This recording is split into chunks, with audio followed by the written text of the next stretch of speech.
সকলো আমাৰ নগাঁৱৰ আমাৰ কংগ্ৰেছ পৰিয়ালৰ আমি সকলো আহিছোঁ। ময়ো এই আৰম্ভণিতে এতিয়া 9টা বজাৰ শ্ব'ত অলপ সোমাই পেলাই অলপ চালোঁ, মানে খুব আৱেগিক পৰিৱেশ আচলতে চবেই চকু পানী দিছে আৰু মই ভাবোঁ যে এই চিনেমাখনো গুণগতভাৱেও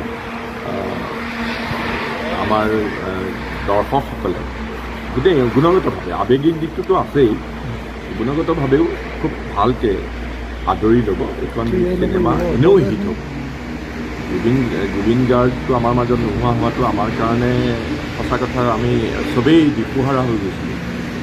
আৰু আজি মানে যেতিয়া এই চিনেমাখনৰ শুভমুক্তি হৈছে, আমি সকলো আহিছোঁ, আহি পেলাই ময়ো অভিমুখী মাৰিলোঁ তাতে। আৰু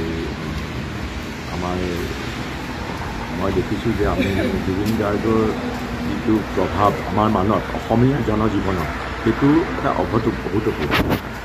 গতিকে মই ভাবোঁ যে জুবিন গাৰ্গে যিখিনি কষ্ট কৰিছিলে এইখন চিনেমাৰ কাৰণে, মই জানো সেইটো ভালকৈ, কাৰণ আমাৰ পৰিয়ালৰ লগতো তেওঁ যথেষ্ট বেছি ওচৰ আছিলে। তেওঁ কেনেকৈ শ্বুটিং কৰিছিলে, কেনেকৈ কষ্ট তেওঁ ঢালি দিছিলে এই চিনেমাখনত। আৰু তেওঁৰ যিটো ক্ৰিয়েটিভ যিটো পাৰ্চুইট, সেইটো তেওঁ তাত ইয়াত গৈছিলে। আৰু এতিয়া যেতিয়া চিনেমাখন চাইছোঁ, এনেকুৱা অনুভৱ হয়, মই বুজি নাপাওঁ মানে কথাটো, এনেকুৱা হয় যে তেওঁ আৱেগিকভাৱে তেওঁ যিখিনি কথা অসমবাসীক ক'ব খুজিছে, সেইখিনি কথাই যেন তেওঁ এই চিনেমাখনৰ যোগেদি, গানৰ যোগেদি শিকাই দিবলৈ চেষ্টা কৰিছে। আমি সকলো অভিনেতা। ন্যায় প্ৰসংগত কিবা ক'ব? মই চালোঁ, অভিমুখী মাৰিলোঁ, মই আকৌ চাম, মানে দ্বিতীয়বাৰ চাবৰ কাৰণে আকৌ এবাৰ ন্যায় প্ৰসংগত কি?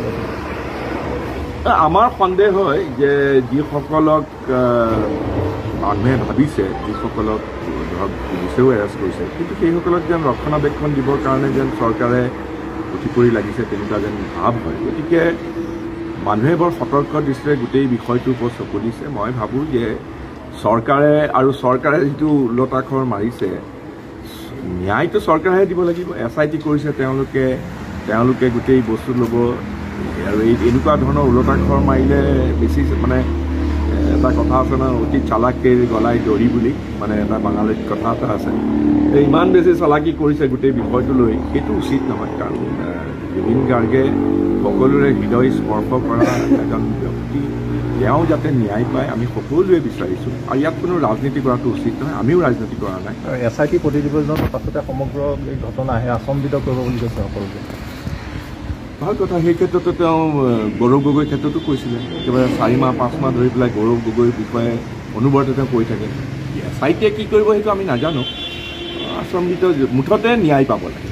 কি পৰিস্থিতিত জুবিন গাৰ্গক এনেকৈ ছিংগাপুৰলৈ লৈ যোৱা হ'ল, অসুস্থ দেখা গৈছে, বা কি পৰিস্থিতিত তেওঁ কৰিলে, সেইবিলাক কথা প্ৰত্যেকজন অসমীয়াই জানিব বিচাৰে, স্পষ্টভাৱে জনাব। আন এটা প্ৰসংগ শ্ৰীভূমিত দেখিবলৈ পোৱা গ'ল।